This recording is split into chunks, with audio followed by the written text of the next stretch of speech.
started. But I'm hoping you can hear me loud and clear. You okay? So let's get started. I'm going to invite Bishop Muwonge to lead us in a very short prayer. The other day, he and the other religious leaders were meant to lead us in prayer. He and leading us in prayer in this set. So please come, Bishop, in 1 minute short prayer and we start.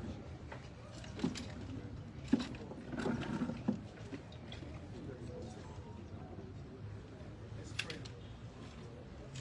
Father, what we thank you for this day.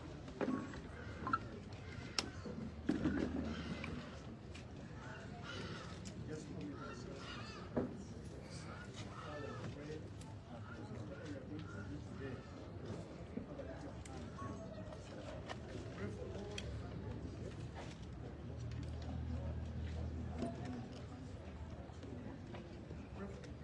A prayer for yourself. Bless you and magnify you. In Jesus' name. Amen. Okay, we'll get started right away because we have lost quite a bit of time. We invited you here. Thank you for coming. Because of an issue that we have been following up for quite a bit of time. For a long time, a number of our comrades have been picked up, and many have been missing for a very long time. Some actually for about 4 years now. They were disappeared, picked up in drones and so on, and then nobody knows their whereabouts. Others, of course, the King have buried a number of our comrades. Some others are in detention centers. Those are the ones who have an idea about their whereabouts. But there are those for whom nobody knows their whereabouts.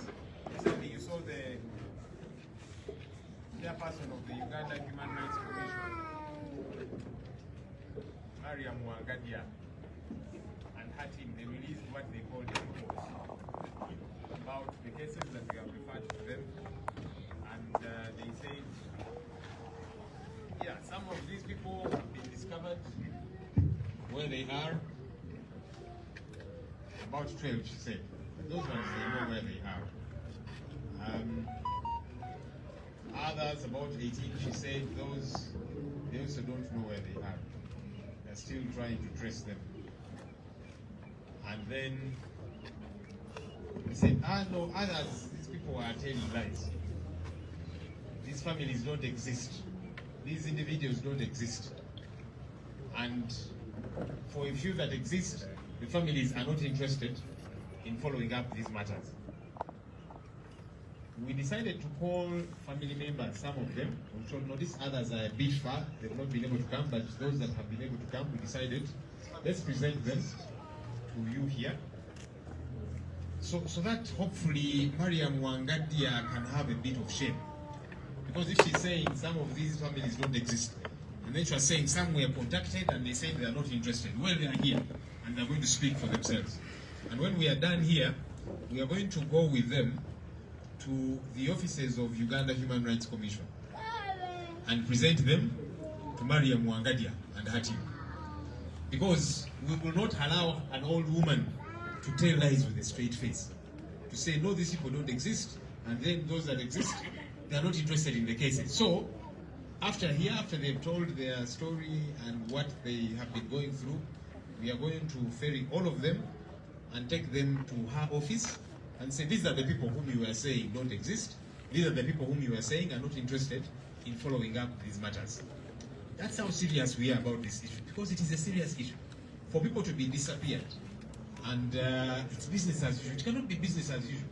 We have said time and again that if there are cases these people are suspected to have committed, produce them in court.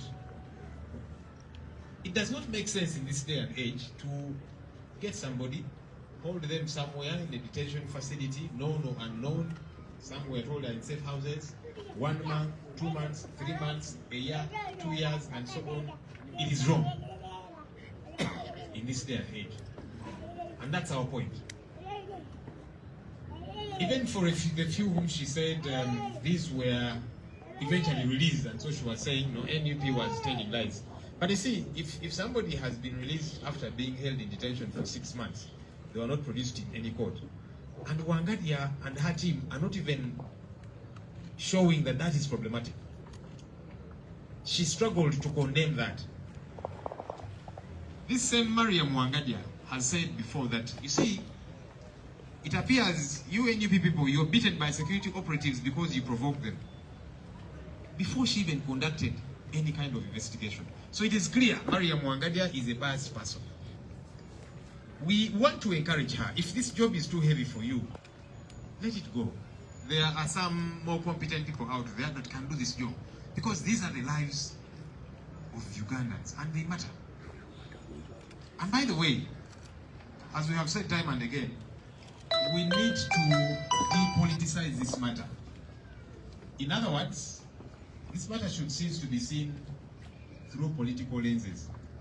Because it can happen to anybody. You don't have to belong to the National Unity Platform. I actually want to encourage members of other political parties, especially the NRM. This should concern you. You should not rejoice that those are supporters of NUP who have been abducted and disappeared and so on. It could happen to you. We have seen some NRM fellows who have been arrested and then they cry and say, but you see, we are supporting it continues to happen unabated. It's a matter of time. Everybody will be affected. We have seen journalists being brutalized. We have seen journalists being kidnapped. The most recent one was Sesanga Bate. Kidnapped. Until there was a lot of noise, then several days later, they released him after holding him illegally. And so no one is safe. And so we are encouraging everybody speak out about this issue. We are encouraging religious leaders speak out about this issue. Because these are people that come to your churches, to your mosques, to your cathedrals. Speak out. Because this is wrong. This is no longer a matter of National Unity Platform. It's a matter for Uganda. We're encouraging cultural leaders. Speak out. Because you're leaders. You wield influence. Use your voices. Now, when it matters. Because tomorrow you might regret that you did not speak out before. Let us all speak out. We're encouraging media houses. Let's take this issue as a critical one because it is happening to you as well. So we really are saying shame upon Uganda Human Rights Commission for taking lightly matters of life. Shame upon you. Shame upon you, Mariam Wangadia. We hope that you will stand up and be counted and take these matters to be serious. So as the National Unity Platform, we are demanding, number one, the release of all people that have been detained illegally. And that's a legitimate demand that we are making. That all these comrades that have been detained for donkey's years illegally should be released. If you think they have committed an offense, produce them in a court of law. Because you see, the law says you can only hold them in police custody for 48 hours. After that, take them to court. So if you think they have committed any offense, take them to court. Let the loved ones know the whereabouts of these people. Because that's the most disturbing thing. That you're detaining them somewhere and you're saying they're in the hands of security, but their loved ones don't know. The lawyers who should be following up these matters, they don't know where they are. What do you want us to do? We are hoping that this demand will be responded to. We are operating legally. Do not push us to the wall. Because you see, these families are being pushed to the wall. And they are following legal channels. Don't push people to the wall. Twagala okubaaniriza olw'okujja leero. Twabayise ku nsonga enkulu ennyo. Abantu baffe bangi bazze bawambibwa. Bangi bali ebifo ebitamanyikiddwa. Tuzze tutwala ensonga zino mu kakiiko ka Uganda Human Rights Commission. Oluusi munnaye nga tugezesa ne tugamba kale katugezeeko kubanga ebiseera ebyayita mukyala akakulira Mariam Wangadia yabaye n'agamba nti aba NUP poliisi n'amagye batera okubakuba kubanga mubasoomooza mubakyokooza. Tugamba naye tonnanoonyereza kakati gwosazeewo oyina sayidi gy'ogwako. Tugamba mukyalo ono oba ekifo kino kyamuzitoowerera alekulire wali abantu abalina obusobozi abasobola okufa ku bulamu bwa bannayuganda. Maria Muwonge ne banne bavuddeyo juzi ne bagamba nti okusookera ddala abantu abamu kwabo NUP be yatuwa tuwulira nti bali mu mikono gya security, era NUP erekera okugamba nti abantu abo babuzibwawo. Naye kati omuntu bw'oba omukwatidde emyezi, omwaka, ebiri, ab'enganda zaabwe tebamanyi wa gy'ali, balooya tebamanyi wa gye bali, naye kugamba bali mu mikono gya security. Bana ensonga zino ez'abannayuganda tuzitwale nga nkulu. Maria Muwonge ne banne tebatadde kazito ku nsonga eyo nti omuntu alina kubeera mu police custody ennaku 2 atwalibwe mu kkooti. Naye nti bali eyo mu mikono gya security baliwa? Lwaki temwagala ab'enganda zaabwe bamanye wa gye bali? Lwaki mubakwese? Ye bali mu mbeera ki? Era akakiiko ke kamu kagambye nti abantu abamu bo baabula naffe tukyabanoonya. Naye bw'olaba ayogera mu ngeri ya kubalaata, talaga nti ensonga bagenda gitwala nti eri siriyasi banoonyereze. Kubanga bano bannansi tebayinza kubula n'ogamba abo baabula tunaalaba. N'agamba tebalina abamu tetwafuna information ya national identity cards. Nti abamu actually amannya gano si g'abantu tebabangayo. Era n'izi family ezo bagamba teziriiyo. N'agamba n'ogamba nti family ezimu twazicontactinga ne zigamba nti omuntu waffe yabula naye ensonga twagivaako.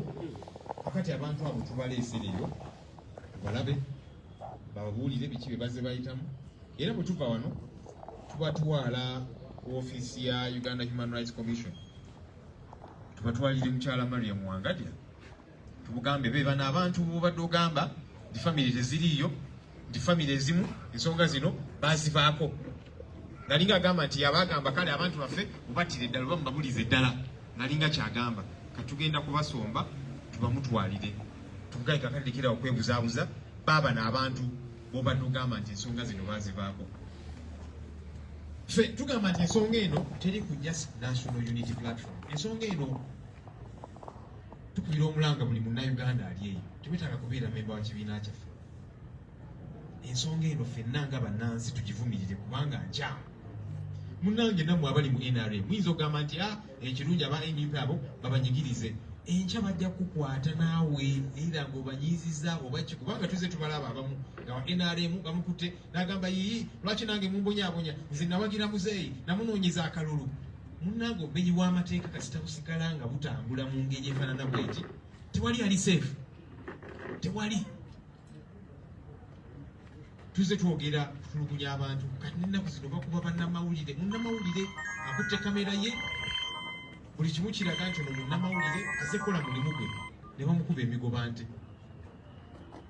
Bannamawulire batandise n'okubawamba. Juzi Sesanga baamuwamba naye olw'okubanga akazito mwateekawo kangi bannayuganda ne bamuwanda ne bamuwamba ono munnamawulire.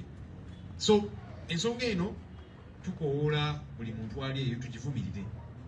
Tukowoola abakulembeze mu ddiini. Ensonga eno tugyogereko kubanga kino kikyamu. Abantu babakwata ne babateeka eyo okumala ennaku n'ebisiibo, babatulugunya, ab'enganda zaabwe tebamanyi wa bali. Ensonga eno tugivumirire mu makanisa gaffe, mu mizikiti gye tubeera eyo. Tukowoola abakulembeze b'ennono. Ensonga eno tugyogereko kubanga muli bakulembeze muyina eddoboozi. Tusaba amaloboozi gammwe ago mugakozese okutaasa bannayuganda, kubanga kaakati kino tekikyali kya just National Unity Platform, kya bannayuganda. Ffe nga National Unity Platform tugamba twagala abantu bano bonna abawambibwa, abali egyo batalise yonna yonna gye tutamanyi bateebwe. Eyo demand gye tulina nga National Unity Platform. Era ne family zaabwe bali wano nabo bagenda kwogera kintu kyekimu. Abantu bano twagala bateebwe mu nnambiro. Kuba tuyinza gamba nti omuntu omukutte okumala omwaka, emyaka 2 ali eyo teri amanyi gyali. Kikyamu. Ate bwe muba muteebereza nti abantu bano bazza emisango, mubatwale mu kkooti, etteeka kye ligamba. Etteeka ligamba omuntu muteeke mu poliisi kumala ennaku 2, oba olina obujulizi mutwale mu kkooti. Ni kati babaterezeeyo babatulugunya naki, tetugenda kusirika. Era Wangadde ne banno banemulikirawo okubeera n'obuswavu. Zino ensonga tuzitwale nga ziri serious, nsonga za bulamu bwa bannayuganda. Tolinda nawe kikutuukeko oba kituuke ku gw'omanyi owooluganda lwo mukyala Wangadde awo olyoka oveeyo otandike okunoonyereza. Katusubire ensonga eno enaatwalibwa ng'eri serious. So kakati abaga nti abantu bano tebaliyo oba ensonga bazivaako baaba no wano. Ensonga tebazivangako, abantu baabwe babeetaaga era nga baba bangi. Ngenda kuyita family zino, kuyita family mwemu.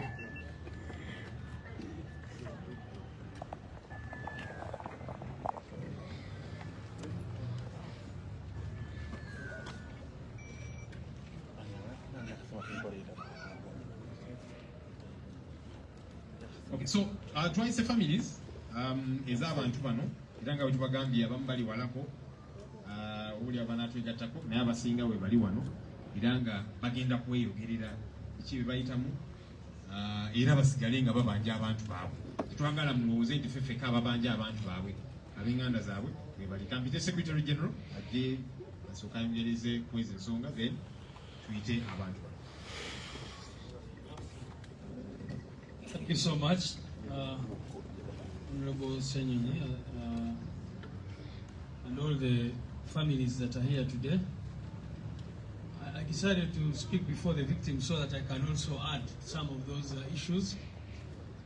So, maybe let me first say this in English. One, the Human Rights Commission wrote back, the so-called Human Rights Commission, because I really don't think it's a Human Rights Commission anymore. It is something else. Because if Wangadia can speak the way she speaks about human rights, and then she's the person who is supposed to be leading the charge against violations of human rights, then I don't know why we should even be calling it that. But she just talked about 30 people who reported to the commission. That is not to say that the abducted NUP supporters are only 30. It is simply because after reporting that case to them in November last year, and they did not take any steps until, recently giving us the report which I'll be talking about, we decided not to even bother going a lot of times to the Human Rights Commission. But as you've been seeing, many times we have filed cases before the High Court, habeas corpus orders, etc., etc. So the abductions have been going on. It's not only the 30 cases that she talked about, so I wanted to indicate that. That is why you see people like Sesanga Bate, people like Wambari Joffrey, people like Alex Kaiwa, and many, many others do not appear in the list of the Human Rights Commission, because we have been trying to file cases with other organs and agencies. It is also important to note that immediately after elections, the people who were abducted were so many people whose whereabouts we did not know, and good enough the media covered some of those cases. People who were abducted and later on resurfaced. Also, some people told us that their people died in detention. So all those cases, some of them have not been reported to the Human Rights Commission, but they are court cases, etc., etc. And very soon, we are going to release our own human rights report detailing all those cases that have been happening. Almost every week, we receive reports here of people who have been abducted for supporting NUP. This morning I was speaking to a young man who has just been released after 3 months. He was taken away from Iganga, spent three full months, and he was only released 2 days ago. 3 months in detention, and his family was not allowed to access him, the lawyers, etc., etc. And even as we speak, we have new cases like the gentleman there whose person was there from Kayunga. Where Kayunga Aliwa? Yes. So there are many other abductions that have been going on, as some of these people will tell you. The other thing I want to talk about in response to Wangadia, she said casually that we contacted CMI and other military facilities, and found that some of the people are detained there on lawful charges. You can imagine. The Constitution of Uganda, Article 23, Clause 3, clearly says that any person arrested must be kept in a place gazetted by law. You cannot take people and start holding them in CMI cells and safe houses. And then the Human Rights Commission is silent about that. Those are not places gazetted by law. And so the Human Rights Commission and its boss, Wangadia, should be very, very ashamed that she's speaking about this casually. If you see the list she gave us, she released, of the 12 people who she said have since been released, all of them, without exception, were in detention for close to a month or more than a month. You know, journalists, including Swabra, who is seated right there, you know how long she spent in under incommunicado detention. The law says that if you arrest someone, their family members, first of all, must be informed, their lawyer must be informed, the very person must have access to their lawyers, doctors, etc. And Wangadia is silent about that. So what kind of Human Rights Commission is that? People are tortured. Can you imagine that woman? She came up and said that we took border victims and said they are torture victims. How can a Human Rights Commission head be so shameless and so callous? I have written back to her and challenged her to give us one person, just one person, who she knows was a victim of an accident that we reported to them. Because all cases that we reported to them, whether it is sexual assault, whether it is all the things that we do to our people, all of them are on record. There's no single case that we have filed with the Human Rights Commission where there's no evidence. But as you also know, the circumstances under which we live. I'll talk about Marinos, for example. You saw in her letter, she said that Marinos Alexandros, that lady, they tried to reach out to her, and then, but you all know what happened to that lady. Once she came out and talked about the fact that she was sexually assaulted, they came out immediately and paraded people and started denying those allegations. She started getting death threats, and she was forced to run out of the country. She is in exile suffering because she feared that those people were going after her. They started calling her on unknown numbers, telling her she was going to be killed if she did any other interviews about that matter. She also talked about Mwesigo Eric, whose story you all know. I asked her in the letter I sent to her, Madam Wangadia, when that man came up and was with Felix Kuraije saying that NUP is the one which tortured me, they immediately wrote to us saying that, you know, we have decided to close the file because we saw that man in the media saying that it is you who tortured him. When the same man came out to say that actually those people had abducted him again and forced him to say what he said on TV, the Human Rights Commission did not come to ask us about it, and now they don't even have any shame to mention it as one of the cases. So how can a Human Rights Commission, which should be interesting itself in these cases, in these matters, behave in such a manner? So I think I've spoken about those two cases. They talked about the question of national IDs. Good enough, some of the people here, how many people have IDs? All those people, muziwanike abamu bazirabe. Abamu baina national IDs. Eyalwemba Mustafa, eya mukirawa, omulaba ina akapapula akebyokulonda. Of course, some of the other people were abducted with their IDs on them. If someone is moving on a border and you abduct them and they have their national ID in their pockets, how do you expect them to produce that? But good enough, several of them have the IDs and other identification documents of their people. But we also told them their LOCs where these people are taken.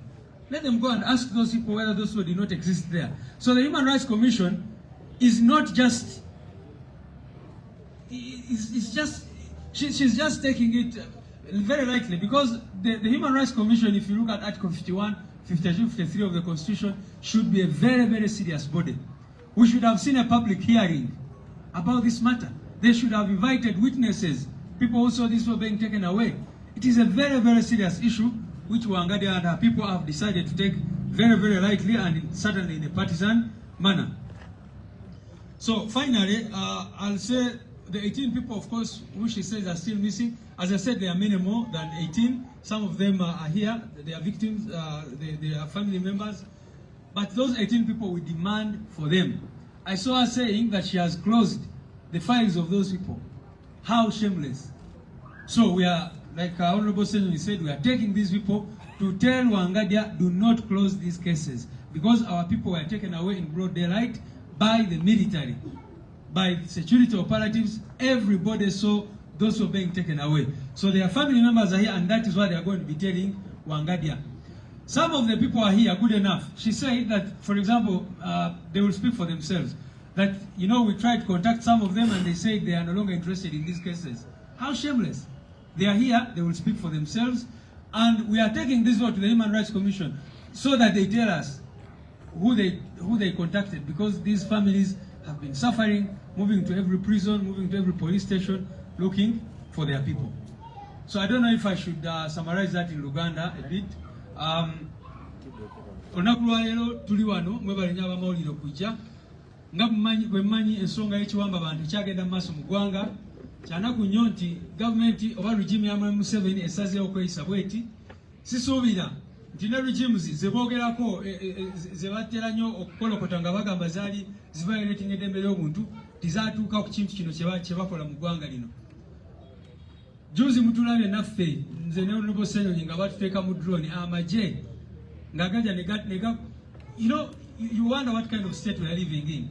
Nti amagye ge galina okujja ne gakwata abakulembeze ne gabateeka mu motoka ya drone ne gabatwala. Era mujjukira bulungi baali batadde mu kamotoka awo nga baagala tutwala walala, naye olwa pressure n'okulaba nti baatya kamera zammwe zaaliwo kyekyatutaasa. Otherwise simanyi kye baali baplanize okukola. Mwalaba nga baleeta akamotoka kaabwe nga batupanze omwo n'ebirala. Naye ffe sifa abakulu, naye abantu bano baabuzibwawo be basinga obukulu olunaku lwa leero. Nga bwe mumanyi bano abantu twawaaba last year mu November twawandikira akakiiko k'eddembe ly'obuntu nga tubawa details. Ate twali tubawadde ne details endala nga tugenze mu Human Rights Committee ya Parliament n'ebirala byonna bye tubadde tugezaako okukola. So kitwewunyisiza nnyo okulaba akakiiko k'eddembe ly'obuntu akaalibadde akakiiko k'eddembe ly'obuntu naye Wangadia kaafudde ekintu kirala nnyo nga kavaayo ne report efaanana bwetyo. Ekisooka bagambye nti abantu 12 kwabo be twabawa baateebwa dda. Ne tubuuza Wangadia, gwe kennyini bw'owandiise mu bbaluwa yo nti bano abantu baamala omwezi mulamba mu kkomera oba emyezi 2, si mu kkomera mu prison wabula mu mikono gyabyo by'okwerinda, era ku CMI oba mu safe houses n'ebirala. Ne tumubuuza osobola otya obutogera ku nsonga eyo, kubanga eyo nsonga nkulu nnyo. Ennyingo eya 23 mu ssemateeka wa Uganda egamba nti oli bw'omukwata omuntu omunauganda yenna bw'oba omuarrestinze, ekisooka olina okutegeeza family members be oba next of kin. Ekyokubiri alina okubeera ne access ku bannamateeka be. Ekyokusatu aba asabye nti ayagala kulaba omusawo we olina okumuwa access eyo. Ekyokuna olina omunyonyola lwaki omukutte. Naye kati kye bakola bajja ne bakwata omuti ne bamuwamba ne bamubuzaawo n'amala omwezi mulamba emyezi 2 nga teri amanyi omuntu oyo gyali. Ekyo no kityoboola eddembe ly'obuntu. Tubadde tusuubira nti akakiiko k'eddembe ly'obuntu kajja kuvaayo n'ebiragiro ebikakali ku nsonga eyo kye kataakoze. So nga kalina obuyinza bw'osoma ennyingo ya 5 5 ya Constitution kalibadde n'obuyinza obwo naye tekaagala bukozesa kubanga nako kalinga akakolera mu Museveni ne regimu ye. Ekyokubiri bagambye nti tubadde tubatwalira abantu nga tugamba babatulugunya so nga bafuna ebiwundu bya bodaboda, ebisago bya bodaboda accident n'ebirala. Ne tubabuuza mmwe mutuweeyo omuntu omu yekka ali mu kategore eyo. Wangadia talina kuvaayo n'ayogera. Omanyi ssemateeka egamba nti omuntu alina okubeera ng'ali qualified okubeera omulamuzi wa High Court.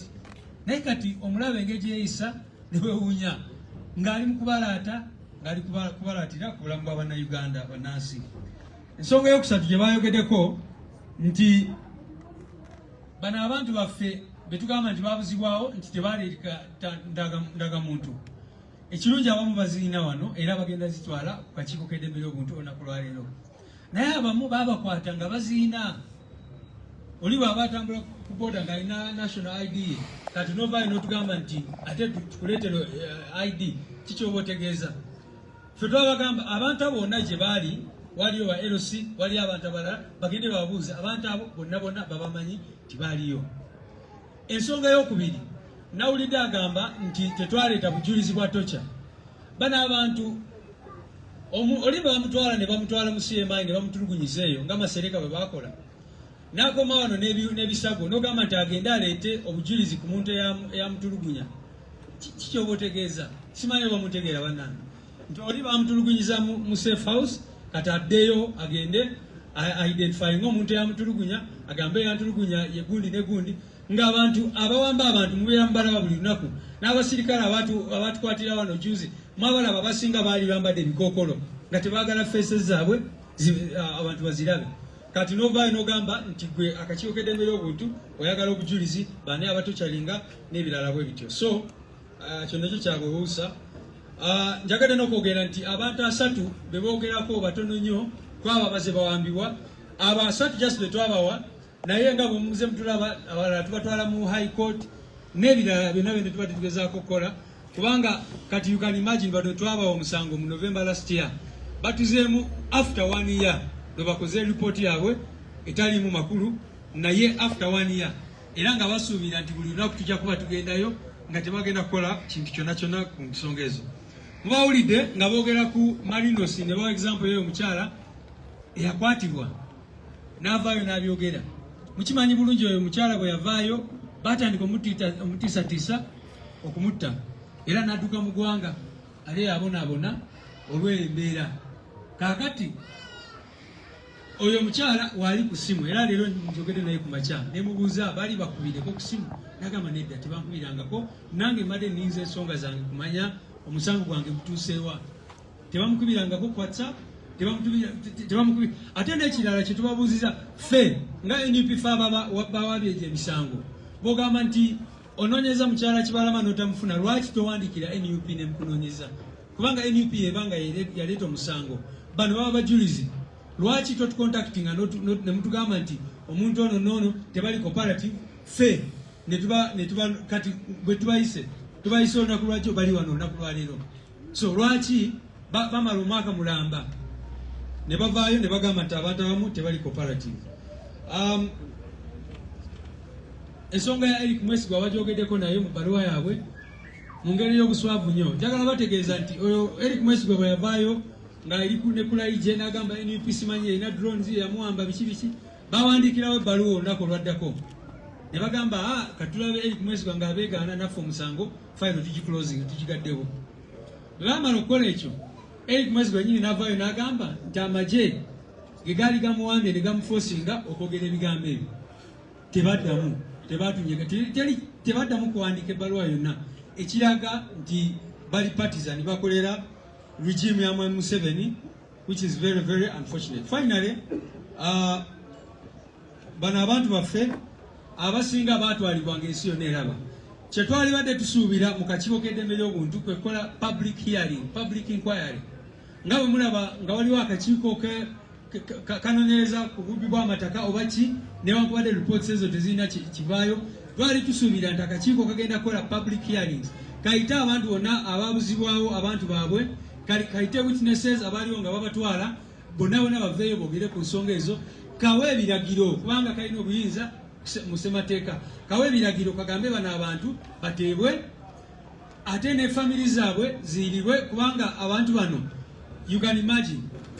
Era n'ekyo nalaba abantu juzi nga babalaata ku social media nga babuuza oli baba bamutwala emyaka 3 emabega lwaki mukyala we tulaba alina omwana omuto kakati ki kyemutegeeza ababuuza ebibuuzo bwe bityo oli baba bamuwambye ne bamubuzaawo okumala emyaka 3-4 mulowooza families ezimu ng'oli teyesobola talina kyasobola kukola n'agenda n'amaliriza ng'ageze mu family endala lwaki temutegeera obulumi bw'oyo muntu kubanga kibaddewo nnyo ng'abantu be bawamba bakomawo nga families zaabwe ziri destroyed.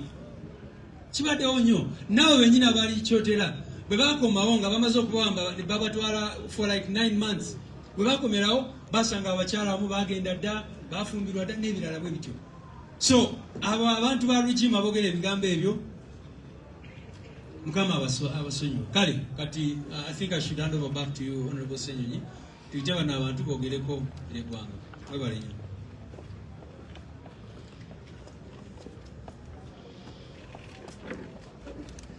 Okay, so tugenda kubanga tuyita family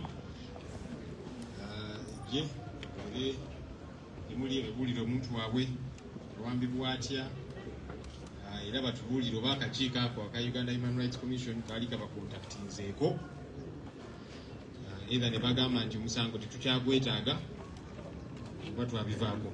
Kasooke mpite family ya John Bosco Kibalama. Family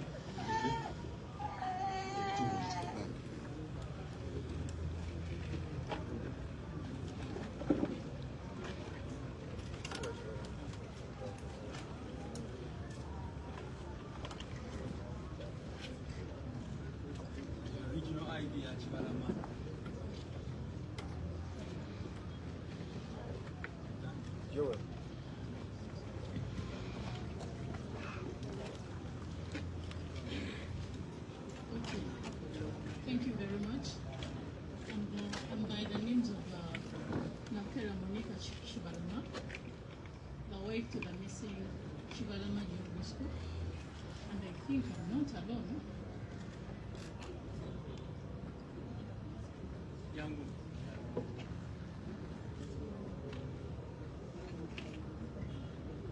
All along, I think so many people have not been seeing me on social media, apart from some of the camera people comes to interview me at home.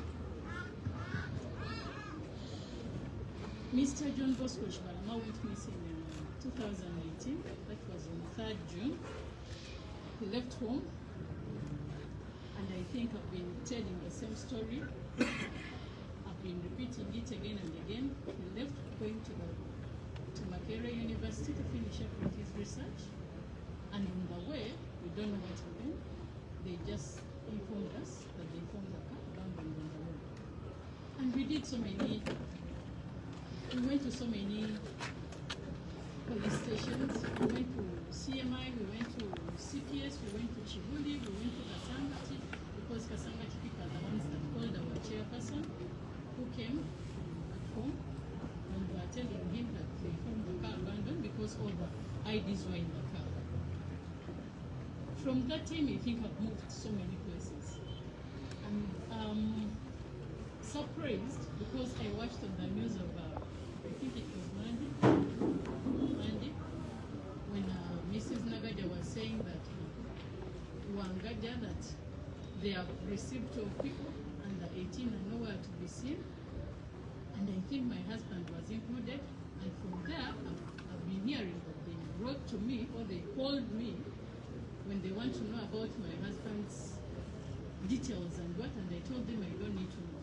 I think they called someone else, not me. I've never received a call from the government, and I think I've taken so many steps calling people from the government. Because from the time the Mrs. Nabanja talked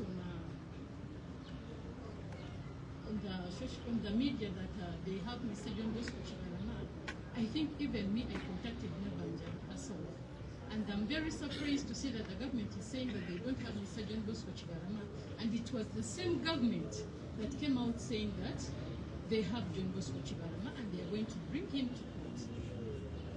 So I don't know what to say about this government, because me, what I know, from the time Mrs. Nabanja talked about it, I've been requesting or asking the government to produce him to court. So I'll go on and on asking the government to produce Mr. John Bosco Chibalama, because they are the ones that came out and say that they have him.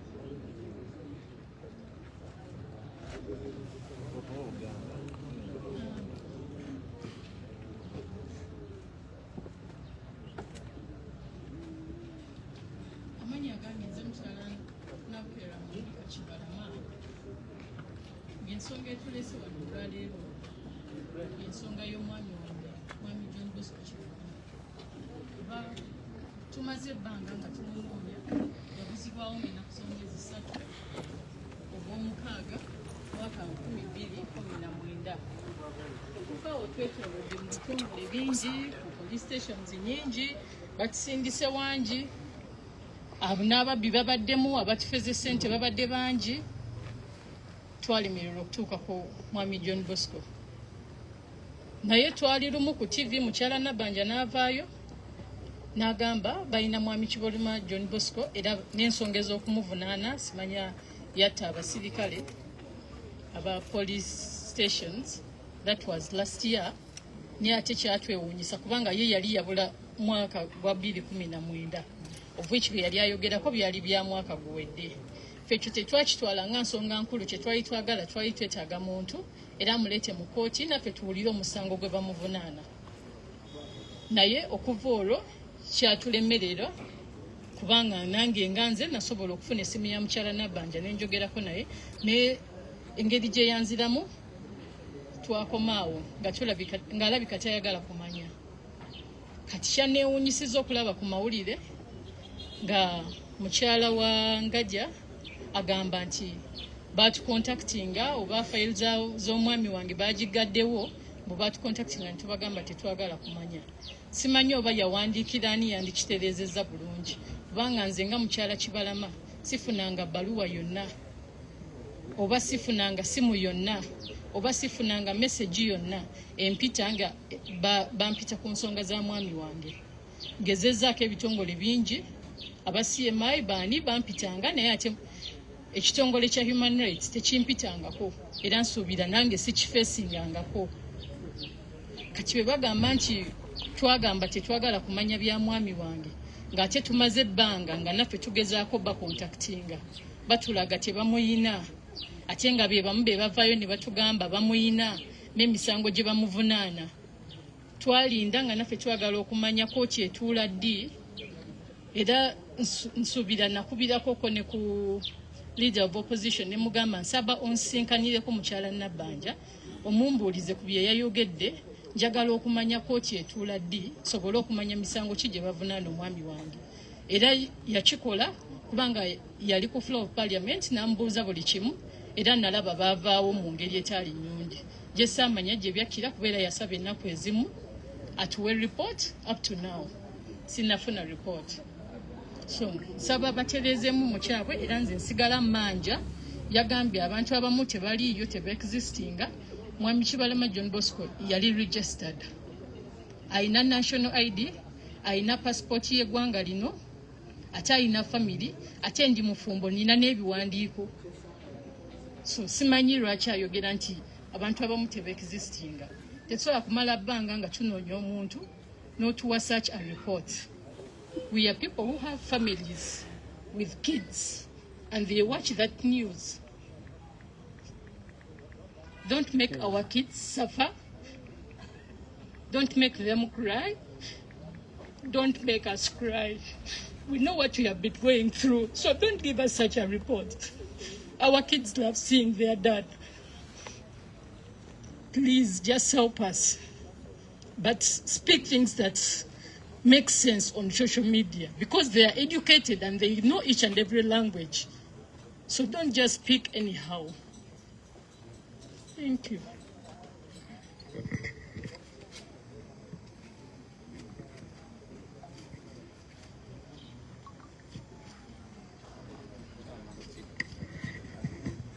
Amanya agange bampita n'atukunda Mase mukyala Kibalama. Ensonga etuleese wano ya Mwami Kibalama, engeri gye yakulamu n'engeri gye tumunoonyeza ebbanga eddene nga tetumulaba kuba awezezza kati emyaka 4 agenda mu myaka 5. Yaleka abaana era abeetaaga okulabirira n'ebintu ebirala ebisinga. Bagamba mbuno, gavumenti egamba mbuno temuyina, ate nga mukyala Nabanja yavaayo n'agamba mbuno be bamuyina n'emisango gye bamuteeka kusinga bukunyana. Naye tetugenda kukoowa wadde okuggwamu amaanyi, tugenda sigala nga tumubanja nga tumunoonya paka Mukama Ronald Tusasira ne tumufunye. Tweyanza nnyo.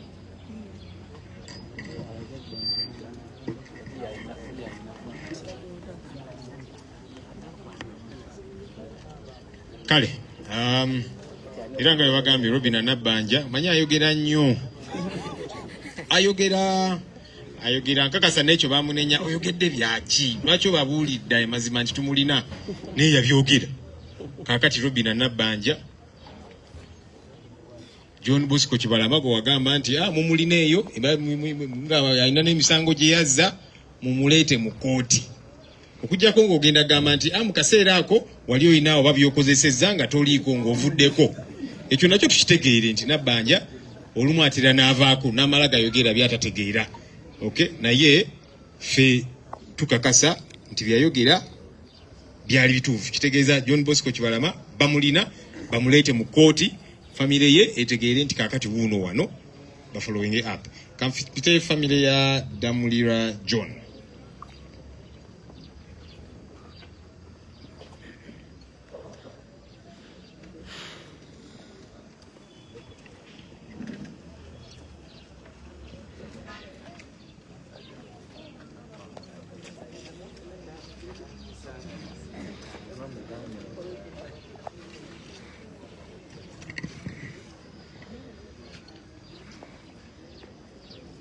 Basebo ne banyabo amanya gange nze Kiganda Chelsea nga ndi muto wa John Damulira. Ali wano ye mukyala mukulu wa John Damulira, ono ye mukyala muto wa John Damulira, ono mwannyinaze yadda ku John Damulira. John Damulira bamuwamba ng'ennaku z'omwezi 21 Novemba 2020 bamusanga wa Kisekka wakolera essaawa zaali wakati w'5 n'omukaaga. Abantu bonna baali ku mulimu, emmotoka ya veeringa ya drone nga mulimu abasajja babagalidde emmundu ne bakwata John ne bamupakira mu drone n'abantu be bamusanga nabo baali abantu nga 7 ne babapakira mu drone nga ne mutabani we kwali. Amawulire bwe gantuukako twekuŋŋanya nga famire tugenda tuzaako ki. Twagenda tukuggulawo omusango ku poliisi y'ewa Kisekka ne batugoba ne tugenda ku CPS gye twaggulawo omusango era reference yeeno etwaggulirawo ku omusango ku CPS. Tunoonyeza John atubuze, tetulina we tutatuuse. Tutuuse mu makomera, ekitta lyatutuuseeyo, tutuuse Ekigo, tutuuse Luzira, tutuuse ku Semwai, tutuuse Ekireka, tugenze Embuya. Mbadde nga ntambula, nasooka nkutambula ne mwannyinaze ono n'oli. Luvannyuma ne balamu baffe kuba mu kusooka bo baali batidde nnyo, nabo baatwegattako tandika okunoonya John, ne John tetumulabangako. Amawulire John baamukwata ng'ennaku z'omwezi 21 Disemba 2020. Gano amawulire ga monitor gafuluma ng'ennaku z'omwezi 22 ku peegi ey'okuna. Kuliko omwami munsikirize someko kapalagulafu kano katono. Kuliko omwami ye Patrick Onyango omwogezi ndooza wa poliisi. Amawulire gasoma bwe gati kapalagulafu kano kenjagala okubasomera. Kampala Metropolitan Police spokesman Patrick Onyango confirmed Mr. Damulira's arrest and several others on allegation of participating in the protests around the Kampala metropolitan area, but he denied torturing the suspect. It's true, he is one of the people we arrested, but I cannot tell you where he and others are detained now. We did not torture any person. As an institution, torture is prohibited as a form of interrogation, Mr. Onyango said. Kawanvu nnyo omunaamu nkagala mujja kafone nga kali kamonte yafuluma na kuzomwezi 21 page yokuna kakati government bwevayo yali mwogezi wa police negamba it's true we arrested Damulira kakati omukyala wangadya novayo nogamba Mariam wangadya fe tutusaawo ku human rights nga natutandaba na kuyingira mu office nga twewuba ku headquarters zaabwe ziri eri naggulu tunayo fayiro namba hejjudde kuba baatutuma buli kimu baatutuma abantu be bamukwata nabo tubatwalayo nabo ne bakola zi statement zaabwe baatutuma omwana gwe bamutwala naye ne tumutwalayo naye nakola statement olunaku lwe twasembayo twalinga tubeewubako olumu kyala Maria Mwangajja nga amaze okuyingira mu office yatugamba nti temudda wano naye mugende mu munoonye naffe nga Human Rights Commission tumunoonyeza atubuze naye mugende mu munoonye bwe munaaba mu muzudde mukomewo mutuwe ripooti tusobole okumukolako follow up naye kati ffe bagamba omunoonya tulina busobozi ki kugenda omunoonya bwabanga bo balemeddwa okumunoonya abakulu abo nsuubira nabo bazadde abakeera enkya ne bazaala nga ne mama waffe bwe yazikeera enkya n'azaala Damulira njagala balabe obulumi mama waffe bwayitamu ssaawa ya leero mama waffe akyaliwo ninjagala balabe obulumi bwayitamu omwana we tamulaba naye gwe nova eri nga okudaala ffe nga abafamire tuli banyiivu kuba twali twawumulamuko naye bwe twawulidde ekintu kino kyatukosezza nnyo era ensonga tusitukidde wamu bannyinaze abalamu bange tujje tulage tebatukontakitingangako kyobanga ebyo byeyagambye mbu bakontakitinga abantu ffe nga famire tebatukontakitingangako okujjako ffe twabanoonyanga paka lwe batugamba nti no muddeeyo naye bwavaayo n'agamba nti batukontakitinga kyo simanyi kujjawo nga bakubira muntu mulala Damulira bwagamba ebyo byonna bye bagamba mbu tibalina biboogerako kana akapapula kekafulumizibwa emission kabeerako details zonna kalinga ndowooza equivalent to Nangamuntu bakiri kuno kyonna kibeerako kaakano aka Mr. John Damulira ne passport ye madamu agiina simanyi oba yayise nayo kakati ebintu byonna byeboogera gavumenti tubadde tukusaba obeere wakisa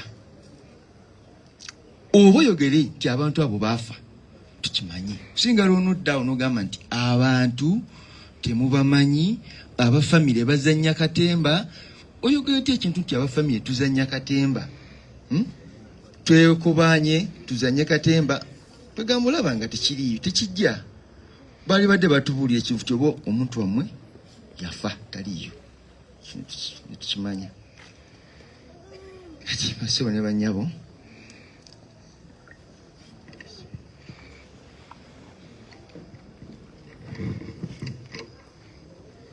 mbalamusizza basebo ne banyabo amannya agange nze Katana Winfred nga ndi mukyala wa Damulira John gwe bakwatanga ennaku z'omwezi 21 November 2020 kuba we bamukwatira nze yandika ndi lubuto era bebi yono namuzaala agenda kweza myaka 3 Damulira tetumulabangako tumunoonyezza buli wamu ebyo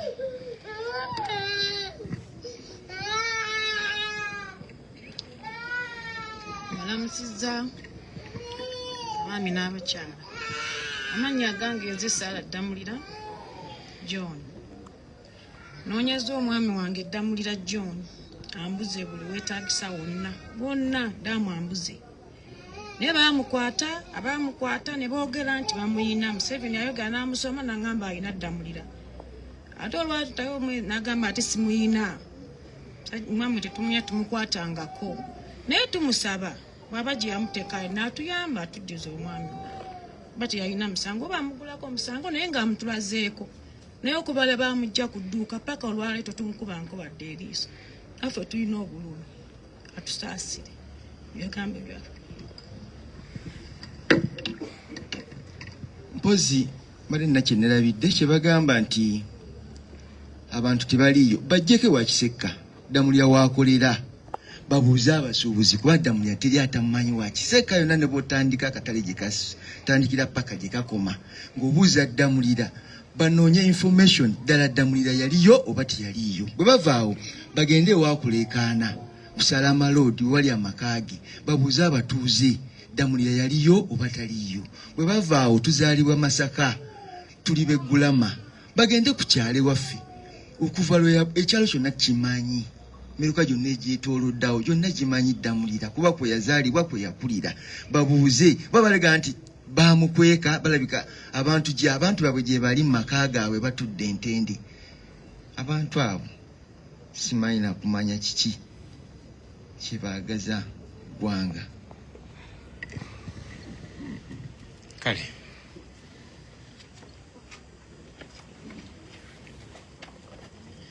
tuyite family eya Nalumuso Vincent.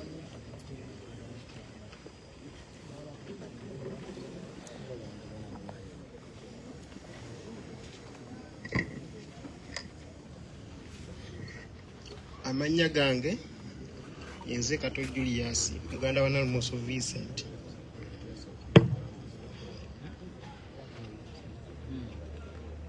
Nalumuso Vincent bamuwamba ennaku z'omwezi gumu Desemba 2020. Yaleka abaana basatu n'ekisinga okunkabya amaziga abaana buli tubatwala ku ssomero bakabirira ddadi waabwe. Bagenda bakaaba buli lunaku buli we tubazza ku ssomero bakaaba baagala ddadi. Omu bamuleka muto nga tannategeera. Nena kati yero tumubuuza ddadi we yani ye tamanyi abayogera bwasanze oli gwe ddadi tamanyi ani ddadi we. Ekyo kisinga okungabya ennaku. Maama waffe buli lunaku asiiba akaaba mukazi wattu ali awadde abasirikale ssente baziridde awadde buli kintu bwe buli bagamba nti wano Nalumuso osobola omusanga wataddeyo ssente naye omwana tamulabanga.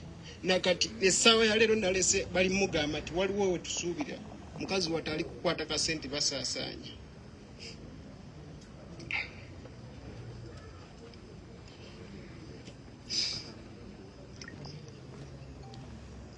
National ID ya Nalumuso Vincent.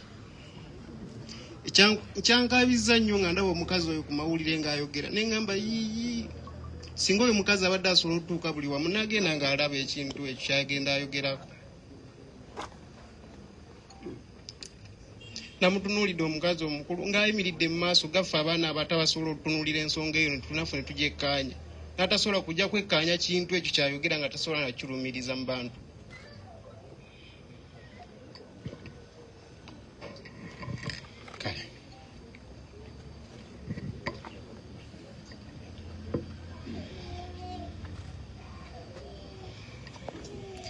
Kale ndowooza mulaba obulumi abantu bwe bayitamu. Katufite family eya Musisimbowa.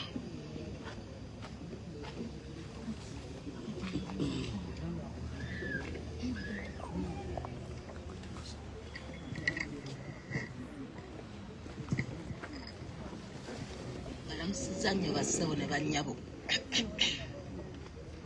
Amanya agange mpitibwa Christine Nakimbugwe. Nanze nzaala omwana eyabula Mbowa Musi. Obulumi bwe tulimu obulumi bw'amaanyi nnyo kusinzira abaana baffe baabula. Naku gye tulina nnene nnyo. Musimbowa bamukwata omwaka 2020 ennaku z'omwezi 18 Desemba. Bamusanga mu Kisenyi ne bamuyoola ne bamutwala. Okuva olwo tetuddangayo kuwuliza ku Mbowa Musi. Mbowa Musi alina omukyala alina abaana. Tunoonyezza buli wamu Musimbowa abuze. Tubadde tusaba oba abaana baffe balina emisango gye bazza babaleete mu kkooti bavunaanibwe tumanye nti oba gye bali n'okubalabako tubalabe nti gye bali tumanye nti gye bali. Ne kati obudde buno bwe tulimu tetulina ssuubi lyonna tetuyinza kumanya nti gye bali lwansonga kuba tetubalaba tetubawuliza ennaku gye tulina bannange.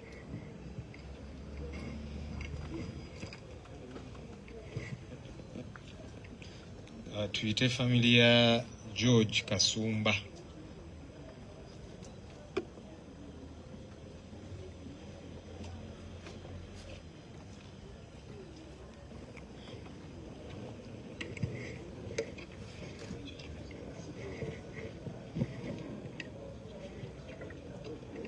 Ennaku z'omwezi zaali 19 ennaku z'omwezi 19 January 2021 abasajja abaali mu ngoye eza leeya wamu neza police gye nasinga okwetegerezaako yali ya counter terrorism police bajja mu district yaffe y'Ekyotera ne batuwamba. Nali omu ku abo be baawamba ne mukulu George Kasumba ono gwe mulaba. Nze nali chief campaign team we nga nze munoonyeza akalulu yali yeesimbyeyo ku bwa kansala okukiikirira Kasaali ku district yaffe eya Kyotera. Abasajja baatwala nange gye sinza bannyonnyola gye baatutwala kuba baatwala batusibye obukookolo baatuyisa mu buli ngeri yonna gye embi mu bulamu. Mwami Museveni yavaayo n'atusoma amannya ffenna nga nange mwendi ne muganda waffe George Kasumba nga naye mwali. Kati giweze emyaka 3 bweddu nga mukyala nga mwami Kasumba takola ki talabikako. Neewunyiza nnyo kyovala ennaku zino n'abantu abakulu munatusonyiwa tetukyabawa kitiibwa kuba nabo tebeewa kitiibwa. Omukyala wagadya okuvaayo n'ategeeza nti NUP abantu beeyogerako tebaliyo abamu bampewo. George Kasumba yali yeesimbyeyo ku bwa kansala okukiikirira Kasaali nga akyali nga candidate. Electoral Commission details zino zonna eziyina.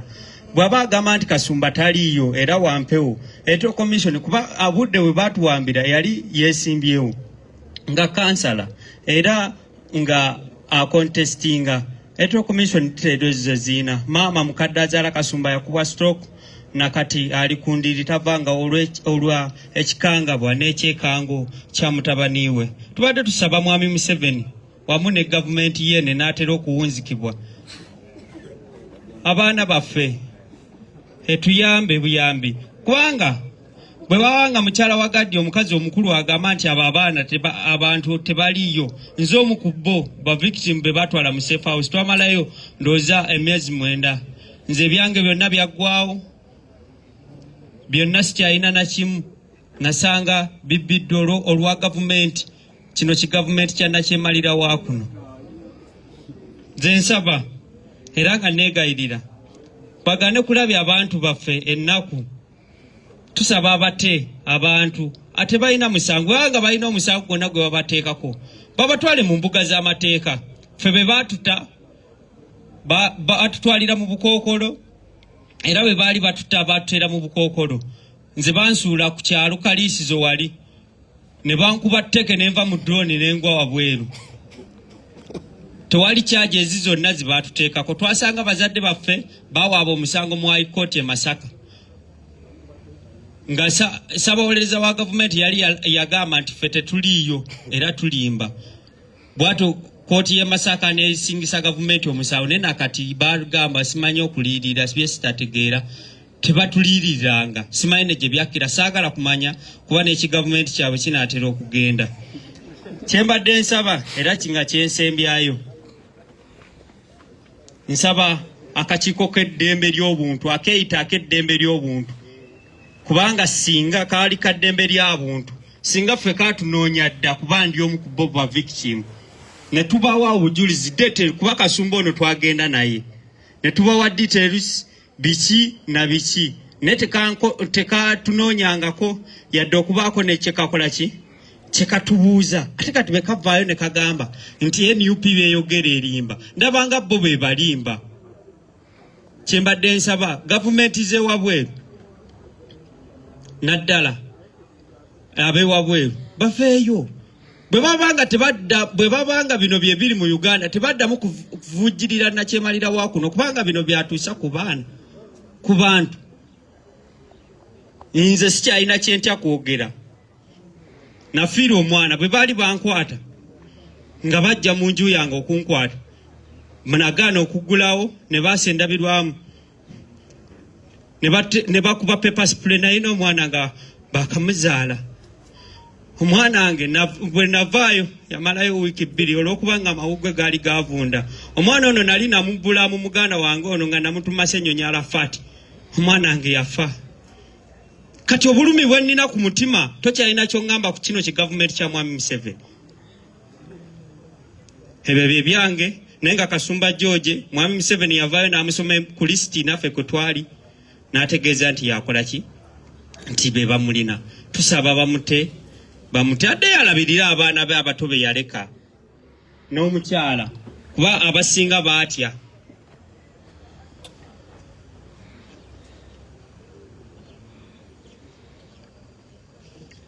Ekikulu n'ekisinga mu byonna nti abantu babatiisa bw'onaavaayo okwogera ojja kufa. Naye kyemmanyi n'abo abagamba nti bw'onaavaayo okwogera ojja kufa balina amalaala ewaabwe nabo abantu nga baafa. Kati simanyi tubenga kirumira nti bw'oyogera ofa ne bw'otayogera okola ki? Yogera lumu ofe nga abantu bategedde nti okoze eki. Nze nkya ne be banambuzaawo. Nina abaana ne famire banaasigala ate buli bwe basula omu ate evaayo basula abalala 10. Badde nsaba baganda bange bannayuganda okwebereramu kintu kikulu. Ayi Katonda kuuma Ssaabasajja wamu ne Pulezidenti Kyagulanyi Ssentamu.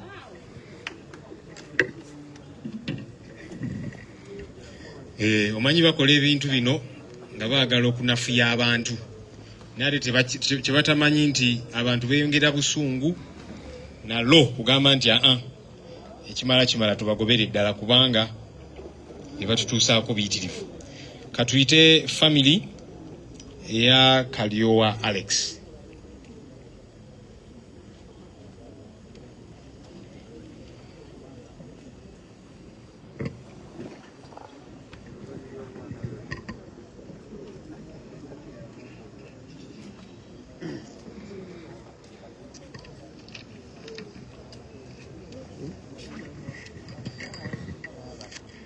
Balamusiza nnyo mwenna mu linnya lya Mukama waffe Yesu Kristo. Nze Namoya Rita, mukulu wa Alex Kalyowa. Alex Kalyowa ayiwa bamuwamba nga 15 Julayi guno omwaka. Naye baali bamunoonya okuviira ddala we bakwatira Kyagulanyi mu Arua ng'era workshop ye yagirekawo nga yeekweka olw'abantu okumunoonya. Bamujja ku galajja ezaali nga ssaawa 3 ez'ekiro. Naye up to now tumunoonyeza tetumulaba. Tutambudde buli aweetaagisiza. Twagenda ekireka gye baatulagirira. Ntuukayo omwami akuumaayo yaŋŋamba nga kimu tetumuyina. Naye n'amala nga naŋŋamba gwe genda oli akawungako ono kayiwa muleke eno. Ndaba abadde yeekweka Kyagulanyi nga yamukweka tumunoonyeza ebbanga lyonna. Ne mubuuza minisita mumuvunaana musango ki? Mbubayo kimotoka za poliisi 2. Ne mugamba lwaki temumutwala mateeka ne mumuvunaana ekyo. N'agamba nedda gweddayo weerira akawungako. Ne Alex mama afaali eyo tategeerekeka. Mama yatukuza ali single mother. Abaana be bakuzizza bavuddemu we baali eyagalidde ate mwe muyingira mu ddembe ly'omuntu okuyagala. So nalisabye bonna abakulu bekikwatako Mwami Museveni toyingira mu ddembe ly'abamaama, toyingira mu ddembe lya maama wange. Mbadde nkwegayirira ote muto wange kubanga maama takyategeera ate n'ekirala owamba ale naye nange neeyongera okukyawa si kyabaagala. Famire yo owamba omuntu omu abantu nga 3 tukoowa bakati ffe n'otambula mu famire yaffe tebakyayagala kumanya. Lwaki mutubonyaabonya? Lwaki temutulekera eddembe? Leka tustragolinge n'akatono ke tuyina naye nga tuyina emirembe mu nsi yaffe. Nze Rita Namuwaya, Mukama abawa omukisa.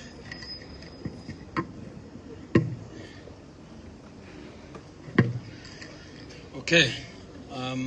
Katufune familia ya Chilya Peter.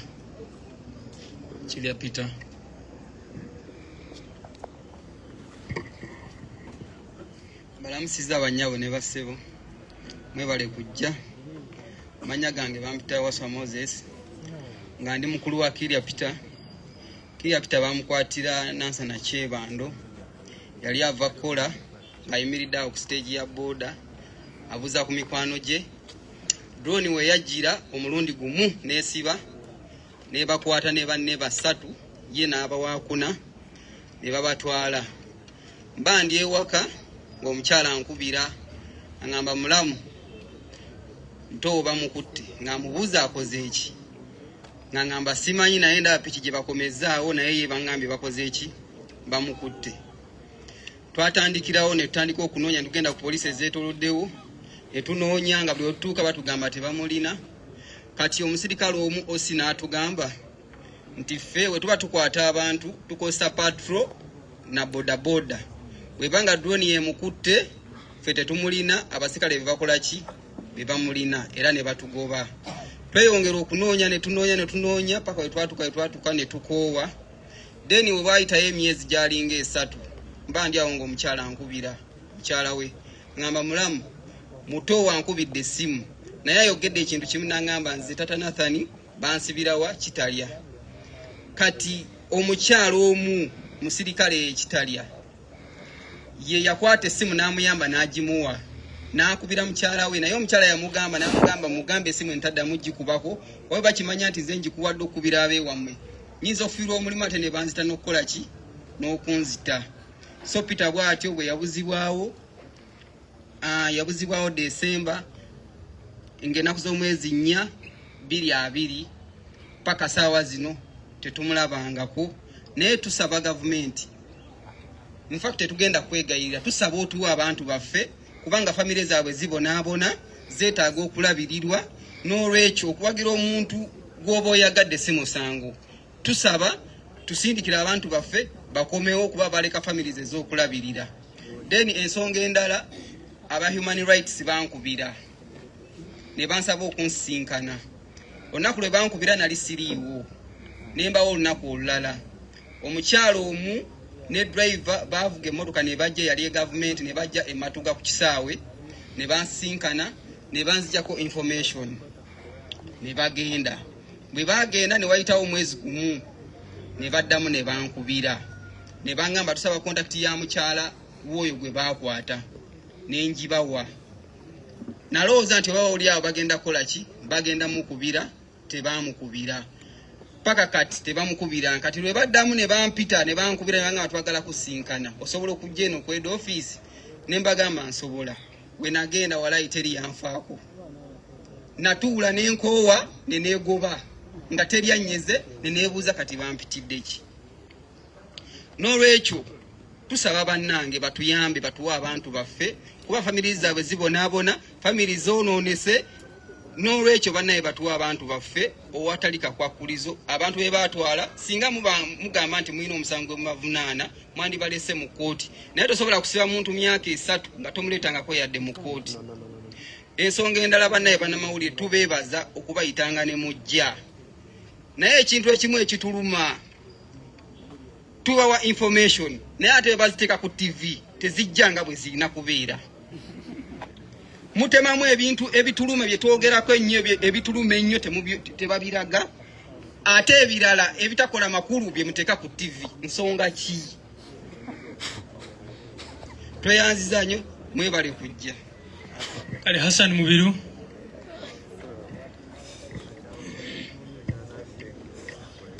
Katugezeeko twanguyeko kubanga nga bwe tubagambye bano abantu bwe bava wano bagenda ku Human Rights Commission.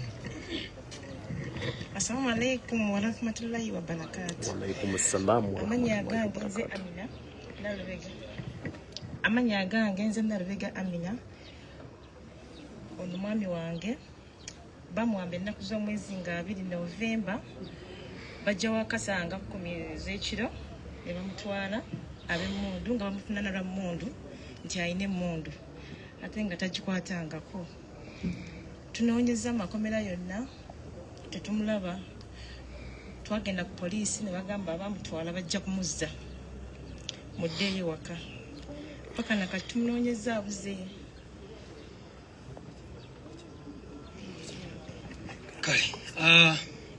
Zimula Dennis.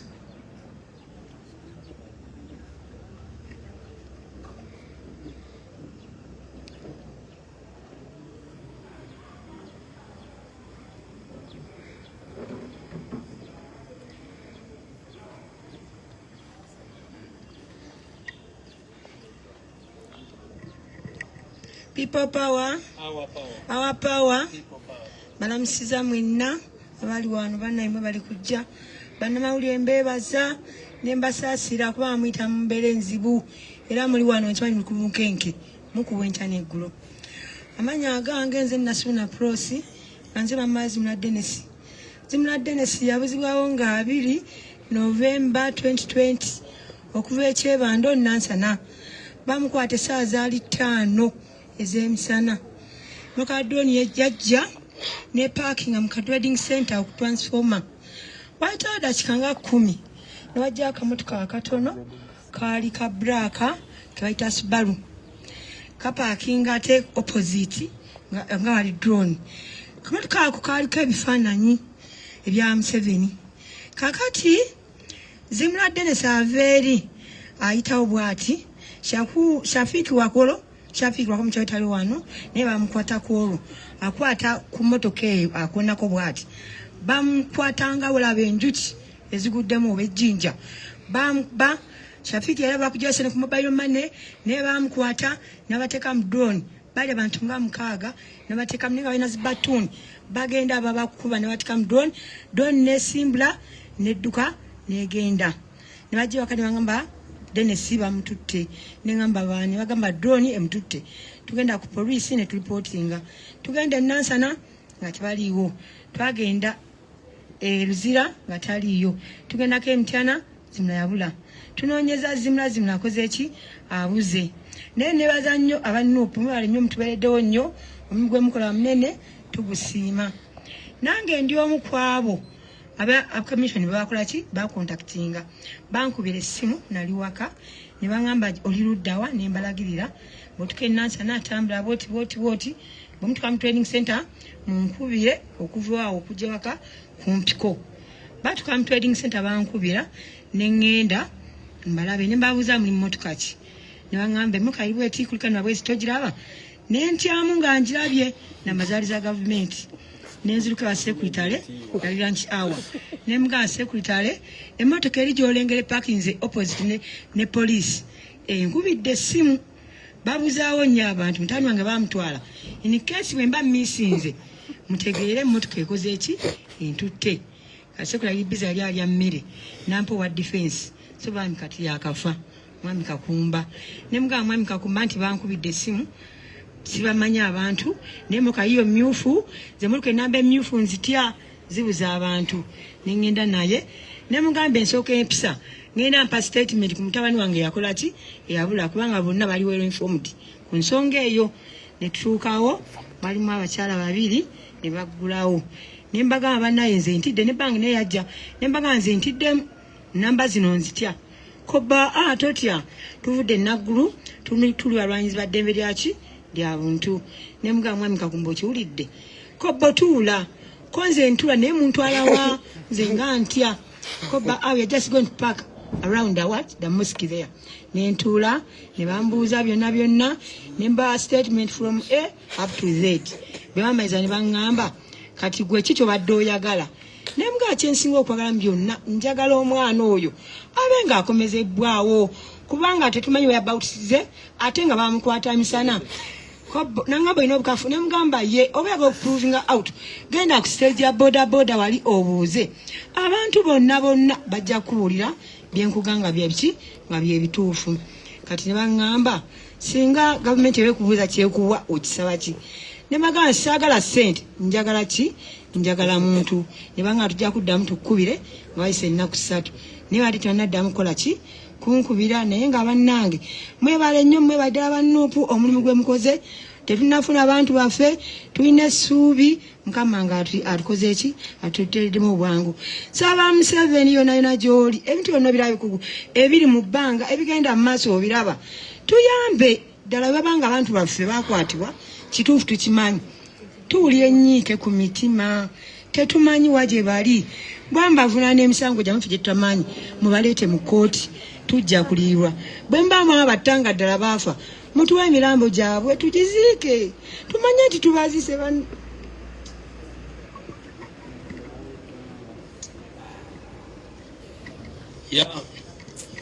yeyo gavumenti ya Museveni ekabiza buli muntu yenna amaziga.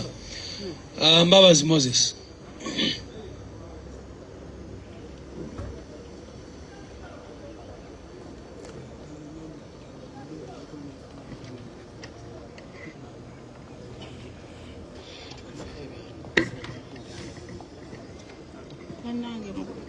Bamama ne bataata balamusizza nnyo. Owange ye Moses Mbabazi bamujja wa Kisekka saawa 9. Abe wa Kisekka bonna bamanyi nti bakola ki bamuwamba. Twanoonya wonna Mbabazi yatubula. Aba human rights bajja nange wange. Emmotoka era yali double cabin. Bajimu abantu 3, driver n'abakyala 2. Bambuuza buli kimu ne nkibabuulira. Ne baŋŋamba Mbabazi bw'anaaba abuze bajja kuwa buli mwezi sente ze banaaba babaliridde. Ne mbaga nze nga saagala sente. Njagala mwana wange yabadde andabirira. Nasanyalala emikono sikyalina kyensobola ayina abaana. Nze njagala mwana wange akomewo. Ne baŋŋamba bw'anaaba talabise kyekiddako. Ne mbaga simanyi mmwe mumanyi. Ne baŋŋamba nti tugambye nti bw'anaaba abuze bajja kuwa buli mwezi ki sente ze banaaba babaliridde. Kati ate bagamba batya nti ate tebatulaba nti oba bagigaddewo ng'ate bajja ne twogera nenjogera nabo. Nze nasookedde ddala ku lisiti oyo mukyala wangadya ng'ayogera ku puroguramu ekikutte omubabiro saawa 5 ez'ekiro. Seebase na kutulo. Maama mukyala wangadya oli mukyala muzadde bwensuubira. Obulubi bwe tulimu bungi. Tosobola kwogera bw'otyo ng'oli mukyala muzadde. Abaana baffe bawambibwa mukimanyi. Naye bw'oyogera bw'otyo. Nze nali muntu w'ebyalemu. Naye mpulira sikyalina n'amaanyi gasobola kukola kye era sikyasobola. Naye neebaza aba NUP. Abaana ba Mbabazi bagituuma ttiimu Lubongoya. Ttiimu Lubongoya etulabiridde. Ttiimu Lubongoya tweyanzike. Ne mutta n'obudde ne mujja ne mutulabako ne mutuguya. Tweyanzike.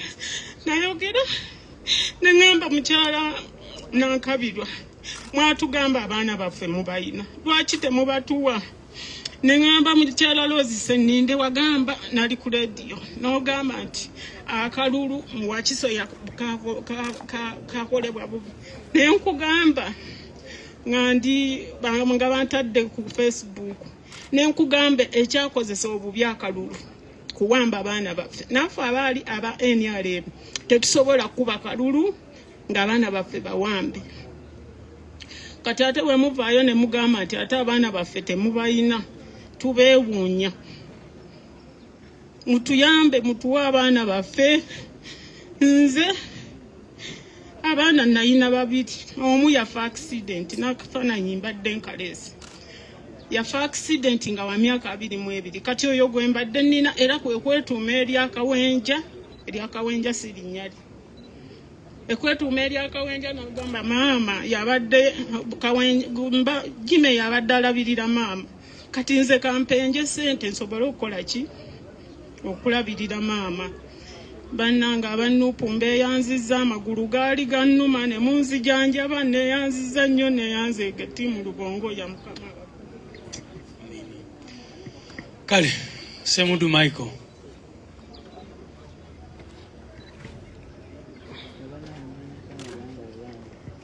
Amanya Fero Matthew ndi muto wa Semudu Michael. Semudu Michael yawambibwa ennaku z'omwezi 22 Novemba 2020. Bamujja mu trading center bagita munaku naye ye abeera Kinoonya Masanafu ewali amakage. Yawambibwa ennaku z'omwezi 22 twali tumanyi bamututte ku poliisi naye ne tugenda ku poliisi e Nateete kuba drone bwe yamuwamba ku munaku yakwata liye egenda Lugala. Abamuwamba baali bambadde ebintu bya black ngera balina n'emmundu empanvu. Kati bwe twatuuka ku poliisi e Nateete ne bamunoonya mu custody nga taliimu, ne batusindika ekibuye nga taliiyo, ne tugenda ku Old Kampala nga taliiyo, ne tugenda ku Ekibuli nayo nga taliiyo. Ekibuli bwe batugambye tugende tugulewo fayiro ku Old Kampala. Old Kampala nenga nefuna reference eno ennaku z'omwezi 26 Novemba 2020. Okuva olwo tetuddamu kulaba ku Semudu Michael. Ne tugenda ne tugulawo omusango ne tugenda mu kooti paka mu high court naye era tetulina kiramu kitwafuna. Ne batugamba tugenda ku kakiiko k'eddembe ly'obuntu enaggulu ne tugendayo ne tugulawo fayiro. Ne batugamba tujja kuddayo. Kati nze waliwo abakyala abadde nga bankubira okuva enaggulu eyo nga bambuuza nti Michael Semudu yalabika, naye nga nze mbagamba tetumulabanga nga bagamba kati tugira kyamunoonya. Naye waliwo ekiseera Minister Jeje Odongo yali akyali Minister wa Internal Affairs yavaayo mu Parliament n'asoma erinnya lya Semudu Michael ng'agamba be bamu kwe balina. Ate bwe twaddamu okuwulira amannya agaasomebwa mukyala Nabbanja ng'olwo balonze balwa minisita abalala, ate Nabbanja teyamusoma. Luli Jeje Odongo akyali Minister wa Internal Affairs yamusoma, ate Nabbanja bwe yasoma bano teyamusoma. Okuva olwo tetuddangamu kuwuliza mawulire gakwata ku Semudu Michael. Naye Semudu Michael tumunoonyeza mu mawulire luddawa. Akakiiko k'eddembe ly'obuntu enaggulu tugenzeeyo.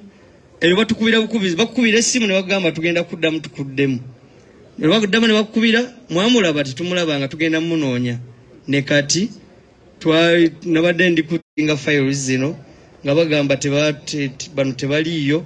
Naye Semudu Michael national ID yiino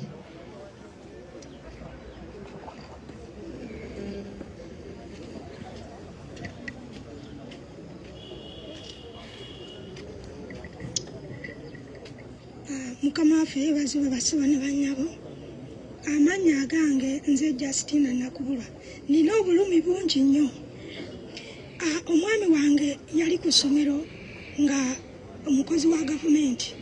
Naye simanyi okugamba nti omuntu tomumanyi ate ng'akola omulimu ng'omumanyi omusasula.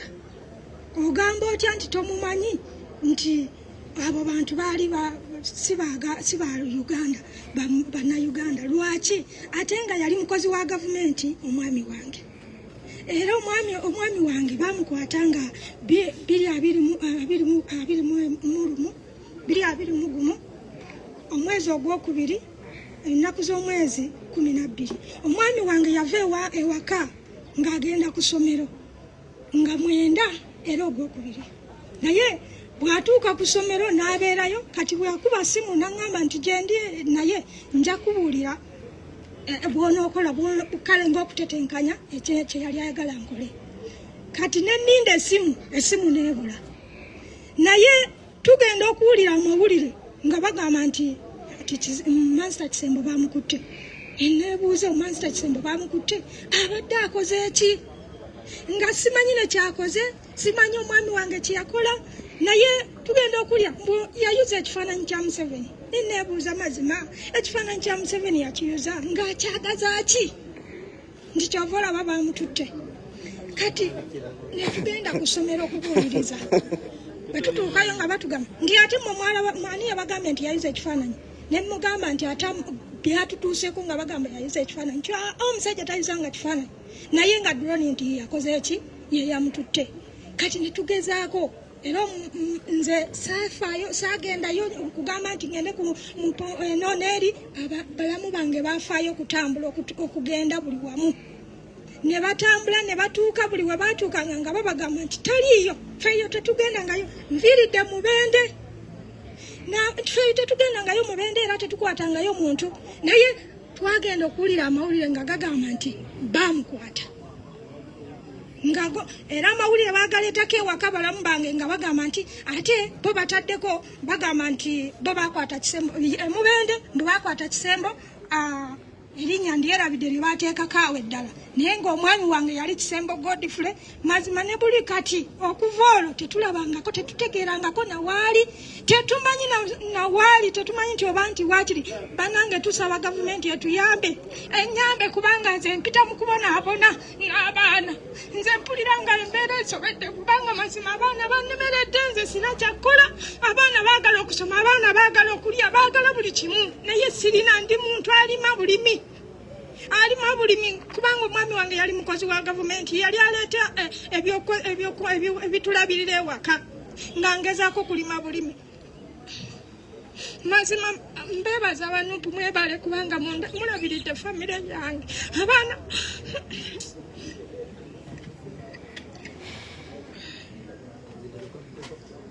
Kanata Muhammad.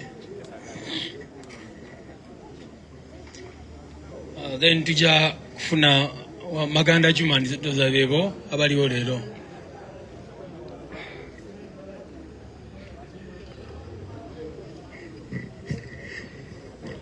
Alamusizzaako linnya lya Mukama Feezu. Amannya Nabwire Agnes limutuuze wa Lusubi Mukono. Mwami wange Kanata Muhammad bamutwala omwaka gwa 2020 ennaku z'omwezi 23 Desemba. Bamujja mu nju saa 9:30 ez'ekiro baakuba oluggi ne lumenyeka ne bamutwala. Naye tumunoonyezza ne gye buli awo tetuulyako nti bamulabyeko oba ali wano oba ali wali. Abasajja baalinga 6 abaayingira mu nju abambadde ebyambalo bya bbulaaka. Naye kwaliko omwami omu ng'ali muleeya wabula yali ataddeko masiki ne katopi ku mutwe nga toyinza mmutegeera. Naye nga bakambwe bakutte emmundu nga bakutte buli kisi n'emiggo gyaliko. Naye bannayibba bange baagamba nti abaasigadde ate wabweru nabo babadde bangi nga balinga abagamba nti banonyowa abantu benkanawa. Mwami wange baamutwala bamukuba emmotoka zaabwe zipaakinze awo ku luguudo ne bamuteekamu ne bamutwala. Naye tumunoonyezza ne gye buli eno talabika. Tuli abakyala bana, Kanata alina maama we ne gye buli eno takyatambula. Puleesha yamukutula amagulu ali awo akaabira awo. Essaawa eno n'alibadde naye eno naye tasobola kutuukayo. Twasigaza abaana bali 14 buli mukyala alinako abaana be. Nze nina abaana 5. Naye ninako omwana yalwala nga n'ekimuluma sikimanyi. Era omwaka guno tagusomya ali waka. Ejje buli eno kati nasigaza bebi ali wa mwaka gumu. Essaawa eno wa myaka 4. Naye ambuuza taata we nga n'ekyokumugamba sikitegeera. Kuba bw'alaba banne nga bagaa kulikayo taata. N'ambuuza maama taata wange ye aliwa naye nga sirina kyamugamba. Naye nkaabira gavumenti ya Museveni bannange. Batuyisizza bubi. Mu butuufu omuntu agamba atya nti tebaawamba bantu abo bali ku byabwe gye bali mu kyalo kyabwe. Ffe twandize ne tubeera wano nga tulinga abatalina byakukola. Olwedde tulina be tulabirira kati twalitambudde nga ne tujja eno ng'abantu baffe gye bali batuyambe bantu baffe babalina oba baafa nakyo bakitubuulire tumanye nti baafa tubiveeko naye batulumizza nnyo. Maganda Juma ono recent abductee era temugenda kulaba linnya lye ku listi ya Wangadya. Assalamu alaikum wa rahmatullahi wa barakatuh. Kulwa Katonda n'ensi yange ntera kivuunula nti yenna alina olukusa kukola kyayagadde ensi yange ye Katonda yekka. Bamita Sharif Maganda muto wa Juma Maganda eyabuzibwawo ng'ennaku z'omwezi 24 ogwokutaano mwaka guno. Twali ku mulimu awo yali akolera ne bavaayo abasajja abajja muleya kangulumira mu district y'e Kayunga. Abasajja abajja muleya ne bamutwala ku drone, bamutwala nga abasaaga banga abanyumyamu awo. Olwatuka ku drone ne bamusindisaamu force. Nasemba okuddamu okugoberera drone eyo, nasemba kulaba nga ndaba bamutwala bamukuba. Ebyaddirira twagendako ku poliisi olwasooka abaatugoba bugobi okutuusa bwe twaddayo nga wayise ndowooza olunaku lulamba naye nga tuliko bangiko. Osi ID najjayo ekitabo n'atugamba omuntu wammwe abaamutwala baali bavambuya ku Semwayi, era information yokka ssebo gye yatuwa. N'atugamba ebisigadde temutubuuza ffe. Naye abasajja obulumi bwe bateeka ku bantu, wallahi simanyi oba bo ddala balina omusaayi oba bo balina abazadde. Bakwata omusajja, abasajja twali twakafiirwa maama omwaka gumu n'ekitundu, ne bajjawo ate omusajja abadde ayimiridde ng'empagi yaffe ffenna, ne bamutwala mu mbeera bwetyo. Taata n'essaawa eno takyategeera bulungi, era wategeera enkya taliiko. Sajja wattu asiiba yeggalidde mu nju, naye nga n'okumuggula mugenda kumenya bumenya kinyolo oba olusi kusindika luggi na force mumuggulire. Kitegeeza waba yeggalidde ng'ategeera, munaagenda omuyita nga takyategeera. Simanyi oba ddala abantu bano bantu bannaffe, oba mu butuufu ne woba na mutima gwa nsolo ki, wallahi ekituuka ku zzadde ly'omuntu at least kwekubako mu mutima. Baalesa omusajja abaana abato abasoma, era ndowooza nze ayimirirawo ng'okubawaako ku kyokulya, naye nga nange nkijja mu ka bizinesi ke yaleka. So ate bizinesi gye yaleka nze nali simanyi gyerwaninga, era nange buli kyenzizaamu ntwalako abaana kulya, we balya kati yaweddeho. Simanyi ebiseera ebiddako banaaba balyaki, simanyi. Naye tetulina kyakkola, tugume bugumi, tulina kwekunga, kuba omuwandiisi omu yagamba freedom comes to those who fight and not to those who cry, because the more you cry, the more your people continue to die. So we have to rise and defend our rights. Kulwa Katonda n'ensi yange, Sheriff Maganda Zakaria. Abalenyo kale Lukwago Martin tubadde tumubuusa, waliwo omulala yakatuuka family gye tutanga soma, kale ndooza beebo kati Lukwago mukyala Lukwago Martin.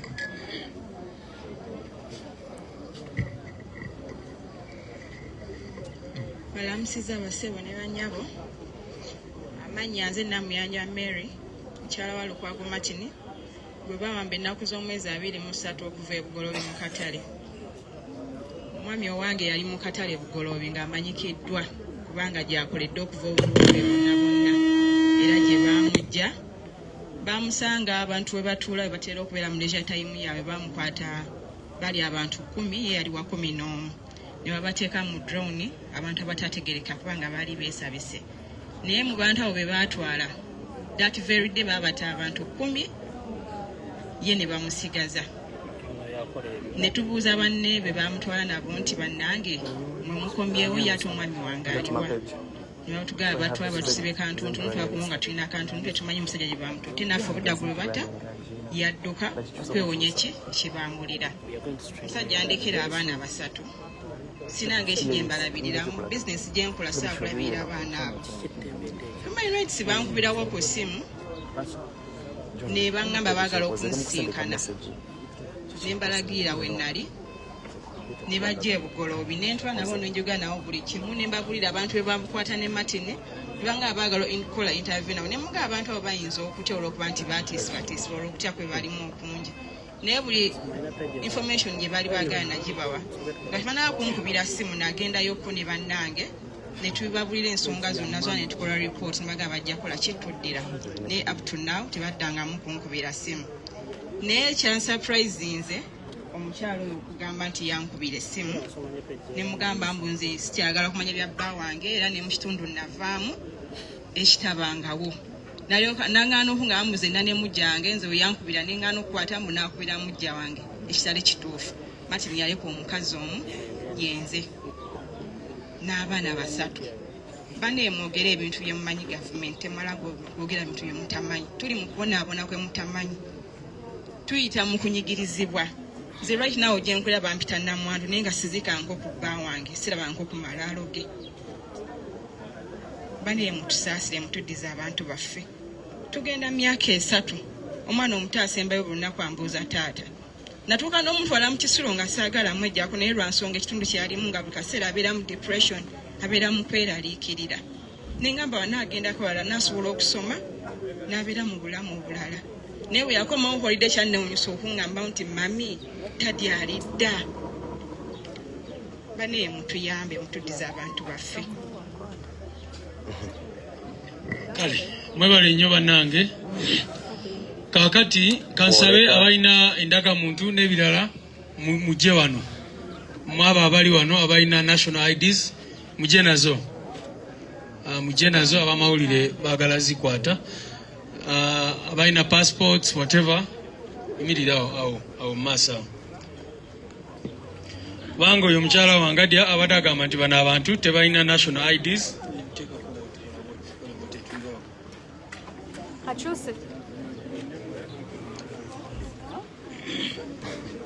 abalina national IDs just omuyeka agine national ID eyo oba ne passport nekirala kyonna kati ya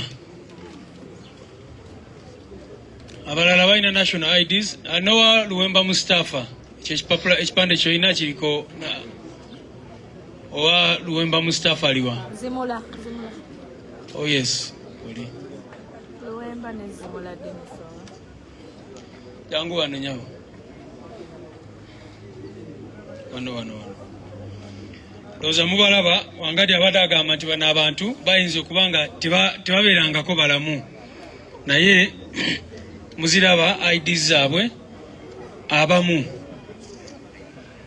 nona ina ID eri ku simu yimirira nga bweri so si kituufu nti bano abantu tebalina national IDs era zino IDs bajja kutambula nazo olunaku lwaleero bazitwale ku Human Rights Commission so tulabe ki ekirala kye bagenda okwekwasa kale kansabe n'abalala mwena mujje n'ebipande byammwe namwe musigale wano abamawulire badde baagala okufuna shot eyo nga bwe tugenda Okay, omulungi ali ku Sama Uganda Media banange bushi wekiri abo bantu bawamibwako abantu baabwe so omukyala nangadi yavuddeyo n'abeesamba tabamanyi naye olunaku lwaleero bagezezaako okuleeta ze national IDs zaabwe ne bakwatako okulaga nti bannayuganda era bawambibwa so ekyo kyo kiri mu kubanga kigenda mu maaso wonna ku kitebe ekya National Unity Platform gwe omulungi atugoberera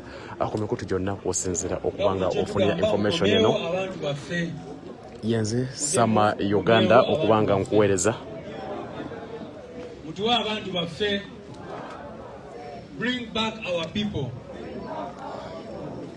power mwebale nnyo alright nti bwe kitabo kibadde baganda bange bassebo ne banyabo tunatambulira ne banamateeka era tugende ku okay yenze Sama Uganda abaddewo okubanga mbaweereza ensonga nga bwe zibadde zitambula atakumira mpeera ensaba bankumire tujja kuba tukwatagana ate kukiddako mukama bankumire bampita Sama Uganda ate nga nsinziira ku mukutu ogwa Sama Uganda Media nensasaniya ku mikutu gyonna ne jebbi okubanga mbaweereza ensonga zitambula atakumira mpeera bankumire mubeere bulungi mweraba